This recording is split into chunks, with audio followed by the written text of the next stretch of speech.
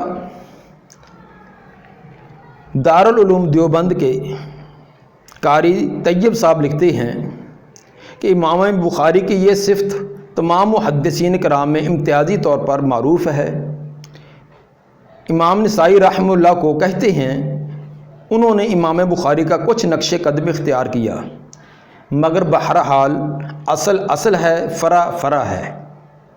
پھر آگے فرماتے ہیں اور تراجم بخاری یہ تو فی الحقیقت فقہ کا ایک مستقل باب ہے۔ فقہ البخاری فی تراجم ہی تو امام بخاری رحمہ اللہ محدث بھی ہیں اور فقیہ بھی ہیں، نیز اجتہاد کے رتبے کو پہنچے ہوئے ہیں۔ دیکھیے خطبات حکیم الاسلام جلد 5 صفحہ 456۔ متاخرین میں سے ہمارے قریب کے زمانے کے مولوی سرفراز صفدر، وہ اپنی کتاب احسن الکلام حاشیہ 187 پر فرماتے ہیں کہ امت کا اس بات پر اجماع اور اتفاق ہے کہ بخاری و مسلم دونوں کی تمام روایتیں صحیح ہیں۔ اور آگے لکھتے ہیں کہ بخاری و مسلم کے جملہ روایات کے صحیح ہونے پر امت کا اجماع و اتفاق ہے۔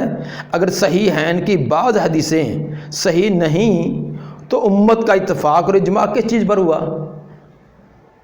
محدثین کا اتفاق ہے کہ مدلس راوی کی تدلیس صحیح ہیں میں کسی طرح بھی مضر نہیں۔ چنانچہ امام نووی لکھتے ہیں کہ ما فی الصحیحین من التدلیس فمحمول علی السماع من جہۃ اخری، یعنی صحیح بخاری مسلم میں جو تدلیس واقع ہو وہ دوسرے دلائل سے سماعت پر محمول ہے۔ یہ درمیان میں وہ حوالہ اس کا دیتے ہیں، مقدمہ صفحہ نمبر 18، شرح صحیح مسلم جلد 1 صفحہ 209۔ آگے پھر بیان کرتے ہیں کہ اگر صحیح ہیں میں کوئی مدلس راوی آنا سے روایت کرتا ہے تو محدثین کرام کے نزدیک وہ ایسی ہے جیسے اس راوی نے حدثنا اور اخبرنا وغیرہ سے تحدیث کی ہو۔ حوالہ دیکھیے احسن الکلام صفحہ نمبر 200 اور 201۔ مولانا عبد القیوم حقانی اکوڑا کھٹک والے وہ لکھتے ہیں کہ روئے زمین پر اصح الکتب بعد کتاب اللہ و صحیح البخاری۔ حوالہ دیکھیے دفاع امام ابو حنیفہ صفحہ نمبر 287۔ مولانا خیر محمد جلندری اپنے رسالہ خیر الاصول فی حدیث رسول میں مراتب صحیح سیاستہ بیان کرتے ہوئے لکھتے ہیں کہ پہلا مرتبہ بخاری کا ہے۔ حوالہ دیکھیے آثار خیر صفحہ 124 بتقدیم ماسٹر امین صفدر اکاڑوی۔ مولانا احمد رضا خان بریلوی فرماتے ہیں کہ انہوں نے ایک جگہ پر یہ لکھا کہ شدت تعصب نے صحیح بخاری اور صحیح مسلم کی احادیث جلیلہ کو شاید دیکھنے نہ دیا۔ آگے کہتے ہیں شرم جس مخالف کے خلاف لکھ رہے ہیں اس کے بارے میں کہ اس کو شدت تعصب نے صحیح بخاری اور صحیح مسلم کی روایات احادیث جلیلہ کو دیکھنے نہ دیا۔ شرم اس کو شرم آنی چاہیے۔ دیکھیے روحوں کی دنیا صفحہ 220 طبع فرید بک سٹال لاہور۔ مزید آگے لکھتے ہیں روحوں کی دنیا صفحہ نمبر 222 پر کہ صحاح جلیلہ مشہورہ بخاری و مسلم کے مقابل ایسی شواذ غریبہ و نوادر مجہولہ اجزائے خاملہ ذکر کرتے شرم نہ آئی۔ مخالف نے بخاری مسلم کی روایات کے مقابلہ میں جو شاذ قسم کی اور مجہول قسم کی روایتیں بیان کی ہیں تو اس کو ایسے بیان کرتے ہوئے شرم نہ آئی۔ روحوں کی دنیا صفحہ 222۔ مولانا عبدالسمیع رامپوری وہ لکھتے ہیں کہ یہ محدثین میں قاعدہ ٹھہر چکا ہے کہ صحیحین کی حدیث نسائی وغیرہ کل محدثوں کی حدیث پر مقدم ہے، کیونکہ اوروں کی حدیث اگر صحیح بھی ہوگی تو صحیحین اس سے صحیح اور قوی تر ہوگی۔ دیکھیے انوار ساتیہ ما براہین قاطعہ صفحہ نمبر 40۔ مولانا محمد حنیف خان رضوی بریلوی لکھتے ہیں کہ آپ نے پوری عمر، آپ سے مراد امام بخاری، آپ نے پوری عمر رسول اللہ صلی اللہ علیہ وسلم کے اسوہ حسنہ کی تلاش میں گزاری، اگرچہ آپ کو کسی جگہ سکون سے بیٹھنے اور کام کرنے کا موقع نہیں ملا، لیکن پھر بھی آپ نے تقریباً 2 درجن کتابیں تصنیف فرمائیں۔ ان میں صحیح بخاری کو شہرت دوام حاصل ہے اور آج جس کو اصح الکتب بعد کتاب اللہ کے نام سے یاد کیا جاتا ہے۔ دیکھیے جامع الاحادیث جلد 1 صفحہ 323 از شبیر برادرز اشاعت ثانی 2003۔ ابو بکر غازی پوری حنفی لکھتے ہیں کہ امام بخاری رحمہ اللہ کا یہی بہت بڑا کارنامہ ہے کہ انہوں نے لاکھوں حدیثوں میں سے منتخب مجموعہ تیار کیا جس کو امت میں تلقی و قبول عام حاصل ہوا، اور احادیث کی موجودہ کتابوں میں سے امت نے اس کو سب سے صحیح قرار دیا۔ دیکھیے حوالہ ارمغان حق صفحہ 291۔ مولانا مفتی کفایت اللہ تحریر فرماتے ہیں کہ بخاری شریف کو اصح الکتب بعد کتاب اللہ اس لیے کہا جاتا ہے کہ اس کے مؤلف حضرت محمد بن اسماعیل بخاری نے اس کتاب میں صحیح حدیث جمع کرنے کا جو التزام کیا تھا، اس میں وہ بنسبت دوسرے مؤلفین صحاح کے زیادہ کامیاب ہوئے۔ حوالہ دیکھیں کہ کفایت المفتی جلد 2 صفحہ 119۔ دارالعلوم دیوبند کے مفتی عزیز الرحمن عثمانی فرماتے ہیں کہ ان کو شرمانا چاہیے کہ صحیح بخاری کے روایت کا مقابلہ تاریخ 50 وغیرہ کتب سیر سے کرتے ہیں۔ کہاں بخاری کی روایت اور کہاں ان سیر کی غیر معتبر روایتیں؟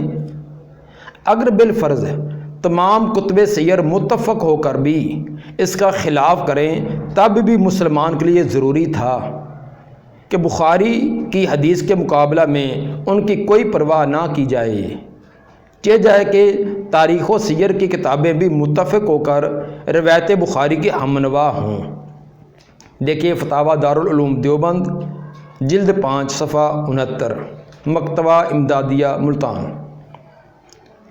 مولانا اشرف علی تھانوی فرماتے ہیں کہ ایک صاحب نے حنفیہ کے دلائل میں ایک حدیث کی کتاب لکھی ہے، اس میں یہ بھی لکھا ہے کہ یہ بخاری سے بھی زیادہ صحیح ہے۔ کیا یہ بزرگوں کی تنقیص اور اہانت نہیں؟ حقیقت میں ان کے دل میں علماء کی قطعاً وقت نہیں۔ وجہ یہ ہے کہ بدعت سے قلب میں کثافت قلبی اور ظلمت پیدا ہو جاتی ہے۔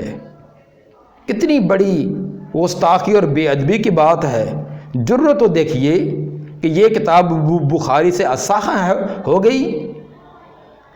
یہ مولانا اشرف علی تھانوی فرماتے ہیں۔ حوالہ دیکھیے ملفوظات حکیم الامہ جلد 5 صفحہ 312۔ اسی طرح مفتی محمد تقی عثمانی فرماتے ہیں کہ طبقہ اولیٰ کی ان کتابوں میں صرف بخاری اور مسلم ہی ایسی ہیں کہ انہیں نفس الامر کے اعتبار سے بھی صحیح مجرد کہا جا سکتا ہے، اور جو حدیث ان میں نظر آئے اسے بے کھٹ کے صحیح کہہ سکتے ہیں۔ باقی کوئی کتاب اس درجہ کی نہیں ہے۔ دیکھیے درس ترمذی جلد 1 صفحہ 68، ناشر مکتبہ دارالعلوم کراچی طبع دہم۔ مزید آگے لکھتے ہیں کہ جہاں تک صحیح ہیں اور معطا کا تعلق ہے، ان کے بارے میں اتفاق ہے کہ ان کی تمام احادیث نفس الامر میں بھی صحیح ہیں۔ دیکھیے درس ترمذی جلد 1 صفحہ 63۔ مولانا محمد اویس کاندھلوی فرماتے ہیں کہ اتفق سلف والخلف علی ان اصح الکتب بعد کتاب اللہ عز وجل صحیح الامام للبخاری ثم صحیح مسلم ثم بقیۃ الکتب الستہ۔ سلف اور خلف کا اس بات پر اتفاق ہے کہ اللہ عز و جل کی کتاب کے بعد سب کتب سے زیادہ صحیح کتاب امام بخاری کی صحیح ہے، پھر صحیح مسلم، پھر بقیہ کتب ستہ۔ حوالہ دیکھیے تحفۃ القاری بحل مشکلات البخاری جلد 1 صفحہ 55۔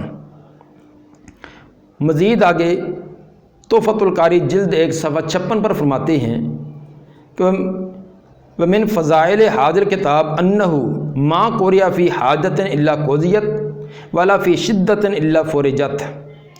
کہتے ہیں اس کتاب کے فضائل میں سے یہ بھی ہے کہ جس بھی حاجت کے لیے اسے پڑھا گیا، یعنی صحیح بخاری کو پڑھا گیا، وہ پوری ہوئی، اور جس بھی شدت اور سختی میں اس کی قرأت کی گئی وہ دور ہوئی۔ اور آگے تحفۃ القاری جلد 1 صفحہ 56 پر لمبی عبارت عربی میں فرماتے ہیں، جس کا سر ترجمہ بھی آپ کے سامنے رکھتا ہوں، کہ محدث الہند شیخ عبدالحق دہلوی نے اپنی کتاب اشعث اللمعات میں کہا ہے کہ بہت سارے مشائخ اور ثقہ علماء نے مرادیں بر لانے، مہمات سر کرنے، حاجات پورا کرنے، بلاؤں کو ٹالنے، دکھوں کا ازالہ کرنے، بیماروں کی شفا، تنگیوں اور سختیوں کے وقت صحیح بخاری کی قرأت کی تو انہوں نے اپنی مراد حاصل کی اور اپنے مقاصد میں کامیاب ہوئے اور اسے مجرب تریاق کی طرح پایا۔ یہ تحفۃ القاری جلد 1 صفحہ 56 پر فرماتے ہیں۔ مزید آگے فرماتے ہیں صفحہ 58 پر کہ بلا شبہ صحیح بخاری اور مسلم سے زیادہ صحیح، زیادہ رفت والی اور زیادہ نفع بخش، یعنی صحیح بخاری مسلم سے زیادہ صحیح، زیادہ رفت والی اور زیادہ نفع بخش ہے۔ جمہور فقہاء و محدثین اہل علم کا مختار مذہب یہی ہے۔ مولانا شبیر احمد عثمانی فرماتے ہیں کہ اول من صنف فی الصحیح المجرد الامام ابو عبداللہ محمد بن اسماعیل البخاری الجوفی وطلعہ الامام ابو الحسین مسلم الحجاج النیشابوری القشیری۔ دیکھیے فتح الملحم بشرح صحیح الامام مسلم جلد 1 صفحہ 252۔ ترجمہ: سب سے پہلے محض صحیح حدیث پر جس نے تصنیف کی وہ امام ابو عبداللہ محمد بن اسماعیل بخاری ہیں، پھر ان کے پیچھے امام ابو الحسین مسلم بن حجاج نیشاپوری قشیری چلے ہیں۔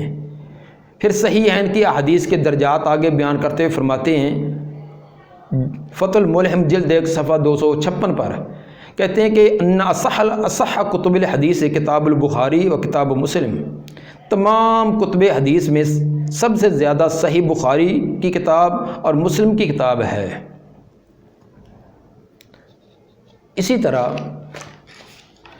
مولانا صوفی محمد سرور جو شیخ الحدیث جامعہ اشرفیہ لاہور کے ہیں، وہ اپنی کتاب خیر الجاری شرح صحیح البخاری جلد 1 صفحہ 20 پر فرماتے ہیں کہ اس پر امت کا اجماع ہے کہ کتاب اللہ کے بعد سب سے زیادہ صحیح یہی کتاب ہے۔ اس کے بعد صحیح مسلم اور اس کے بعد باقی صحاح ہیں۔ اور مولانا محمد شاہد سہارنپوری نے مولانا محمد زکریہ کے جو صحیح بخاری پر افادات جمع کیے ہیں اس کے اندر لکھتے ہیں کہ اب رہے گی صحیح حین میں فضیلت کے اعتبار سے ترتیب، تو یہ ترتیب علماء سے منقول ہے۔ جمہور کا مسلک یہ ہے کہ سب سے مقدم بخاری ہے، بلکہ تقریباً سارے ہی مسلمانوں کا اس بات پر اتفاق ہے۔ البتہ مغاربہ کا قول شاذ ہے۔ دیکھیے تقریر بخاری شریف اردو جلد 1 صفحہ 49۔ مولانا سید احمد رضا بجنوری نقشبندی وہ فرماتے ہیں کہ جامع صحیح یہ امام بخاری کی سب سے زیادہ مشہور، مقبول، عظیم الشان، رفیع المنزلت تالیف ہے۔ خود امام بخاری کو اس پر بہت ناز تھا، فرمایا کرتے تھے کہ خدا کے یہاں بخاری کو میں نے نجات کا ذریعہ بنایا ہے۔ مقدمہ انوار الباری جلد 2 صفحہ 30۔ پھر آگے مزید لکھتے ہیں کہ خلاصہ یہ کہ امام بخاری کی شخصیت اتنی بلند و برتر ہے کہ ہم نے یا ہم سے قبل دوسروں نے ان پر یا ان کے صحیح و دیگر تالیفات پر جتنا بھی نقد کیا ہے، اگر اس سے 10-20 گنا مزید بھی کر دیا جائے تو اس تمام سے بھی ان کی بلند شخصیت یہ صحیح بخاری کی عظمت مجروح نہیں ہو سکتی۔ دیکھیے مقدمہ انوار الباری جلد 2 صفحہ 48۔ اسی طرح مولانا حسین احمد مدنی نے فرمایا ہے کہ شیخ الہند مصائب و آلام کی اس بارش کے زمانہ میں کہ بڑے بڑے شجیع القلب گھبرا اٹھتے ہیں کہ آپ نے احکم الحاکمین کی ترجمانی کا حق ادا کیا، یعنی اس زمانہ اساعت میں بھی وحی الہی کا وہ ترجمہ مکمل کر دیا جس کو بزمانہ قیام ہندوستان شروع کر دیا تھا۔ اس اہم ذمہ داری سے فارغ ہونے کے بعد، یعنی شیخ الہند کے بارے میں فرماتے ہیں کہ اس اہم ذمہ داری سے فارغ ہونے کے بعد آپ نے اصح الکتب بعد کتاب اللہ کے ترجمے کے متعلق ایک یادداشت تحریر فرمائی۔ حوالہ دیکھیے الابواب و تراجم علی البخاری صفحہ 3 طبع مدنی کتب خانہ کراچی۔ مفتی احمد یار خان نعیمی وہ لکھتے ہیں کہ بعد قرآن شریف صحیح تر کتاب بخاری مانی گئی ہے۔ بعد قرآن شریف صحیح تر کتاب بخاری مانی گئی ہے۔ حوالہ دیکھیں مرآت المناجیح جلد 1 صفحہ 33، اور یہ ایڈیشن ہے قادری پبلشر لاہور فروری 205۔ اسی طرح پیر طریقت استاد العلماء محمد عمر قریشی ہاشمی دیوبندی مکتبہ فکر کے بہت بڑے عالم ہیں، وہ احمد سعید چتروڑ گڑھی کی زہر الود کتاب قرآن مقدس اور بخاری محدث کا رد کرتے ہوئے اپنی کتاب عادلانہ اس میں تحریر فرماتے ہیں۔ عادلانہ جواب اس کے انتصاب میں تحریر کرتے ہیں کہ اللہ تعالیٰ کی حمد و ثنا و سید الرسول صلی اللہ علیہ وسلم کے حضور ہدیہ صلاۃ و سلام پیش کرنے کے بعد عرض گزار ہوں کہ بندہ کس زبان و قلم سے شکریہ ادا کرے منعم حقیقی کا، جس نے اپنے عاجزانہ بندہ کو صح الکتب بعد کتاب اللہ صحیح بخاری شریف پر کیے گئے 54 اعتراضات کا عادلانہ جواب لکھنے کی توفیق بخشی، الحمدللہ علی ذالک۔ حوالہ دیکھیے عادلانہ جواب صفحہ 9۔ مولانا سلیم اللہ خان وہ مظفر اقبال کی کتاب عادلانہ دفاع پر تقریض میں لکھتے ہیں کہ احمد سعید خان چتروڑی نے قرآن مقدس اور بخاری محدث کتاب لکھی ہے، جس میں اس نے امام المحدثین حضرت امام بخاری اصح الکتب بعد کتاب اللہ صحیح البخاری اور جلیل القدر محدثین پر جاہلانہ سوکیانہ انداز سے تنقید کی ہے اور اکابرین امت کے مقابلے میں خود رائے کا اظہار کیا۔ حوالہ دیکھیے عادلانہ دفاع صفحہ 20۔ مزید لکھتے ہیں کہ جب صحیح بخاری اور صحیح مسلم پر اعتماد نہ رہے اور ان کے راوی بھی معتبر اور قابل قبول نہ ہوں تو حدیث پر بھی اعتماد نہیں ہوگا اور وہ بھی قابل قبول اور معتبر نہ رہے گی، لہذا نتیجہ حجیت حدیث کے انکار کی صورت میں ظاہر ہوگا، اور حدیث کی کتابوں کے مصنفین میں اعلیٰ مقام بخاری و مسلم کا ہے۔ جب یہ معتبر نہ رہے تو دوسرے بھی معتبر نہ رہیں گے۔ دیکھیے حوالہ عادلانہ دفاع صفحہ 21 سے لے کر 25 تک، بلکہ 25 اور 26، خصوصاً 25 اور 26 صفحہ۔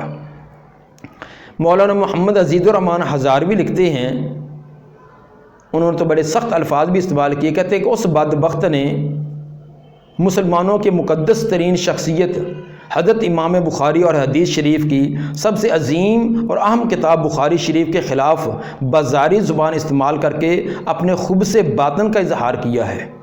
دیکھیے تقریض بر عادلانہ دفاع صفحہ 28۔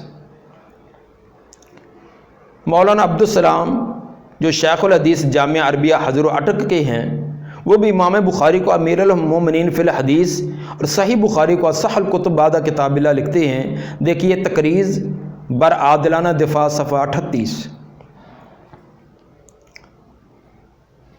اسی طرح صحیح البخاری کے متعلق اور بھی بہت سارے ہمارے اس دور کے یا کچھ عرصہ پہلے کے اہل علم کے بیانات ہیں، وقت کی قلت کی وجہ سے وہ تمام بیان نہیں کیے جا سکتے۔ آخر میں ایک دو بیان کرتا ہوں کہ ترجمان دیوبند ماہنامہ القاسم، ماہنامہ القاسم دیوبندیوں کا بہت ایک مجلہ عرصہ دراز سے ہے، اس کے اندر ہے کہ صحیح بخاری عجیب شان کی کتاب ہے اور اسے اللہ نے عجیب و غریب مقبولیت بخشی ہے۔ ہر عالم و عامی قرآن کے بعد جب بھی نظر اٹھاتا ہے تو صحیح بخاری پر سب سے پہلے نظر پڑتی ہے۔ تقریباً 1000 سال سے دنیا اسلام میں اس کتاب کو کتاب اللہ کے بعد جو فوقیت اور مرجعیت حاصل رہی ہے، اس کی باری برکم حیثیت اور اس کے مؤلف کی عظیم شخصیت اسلامی تاریخ پر چھا گئی ہے۔ دیکھیے ترجمان دیوبند القاسم اکتوبر 1961 بحوالہ اللمحات جلد 1 صفحہ 32 مکتبہ عصریہ۔ مولانا محمد عبد القوی پیر قادری نے لکھا ہے کہ صحاح میں عظمت بخاری علماء امت کا اس بات پر اجماع ہے کہ احادیث کے جملہ کتب میں صحیح بخاری اور صحیح مسلم صحیح ترین ہیں، نیز صحاح ستہ میں پہلا صحیح ترین مجموعہ صحیح بخاری ہے۔ مفتاح النجاح ما حل سوالات جلد 1 صفحہ 35۔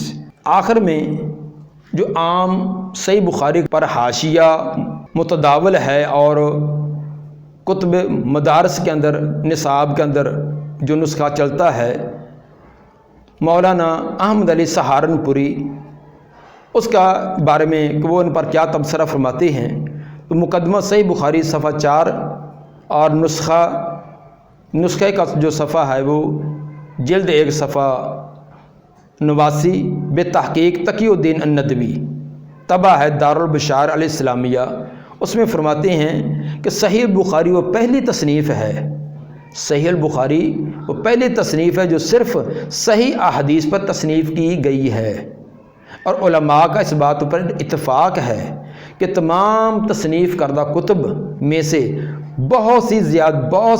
سب سے زیادہ صحیح بخاری و صحیح مسلم ہیں، اور جمہور کا اس بات پر اتفاق ہے کہ صحیح بخاری صحیح مسلم سے زیادہ صحیح اور فوائد کے لحاظ سے زیادہ عمدہ ہے۔ یہ کچھ علماء کہ امام بخاری اور امام بخاری کی عظیم کتاب صحیح بخاری کے بارے میں ان کے جو نوٹس تھے یا ان کے بارے میں تاثرات تھے وہ بیان کیے ہیں۔ ان کے علاوہ اور بھی بہت سارے علماء نے خواہ وہ دلی طور پر مانتے ہوں یا نہ مانتے ہوں، لیکن تحریر زبان سے اور قلم سے انہوں نے ایسی باتیں لکھی کہ واقعی اللہ کی کتاب قرآن کے بعد جو صحیح ترین، جس کو مرتبہ اور مقام و شان حاصل ہے اور صحیح ترین ہے، وہ صحیح البخاری ہے۔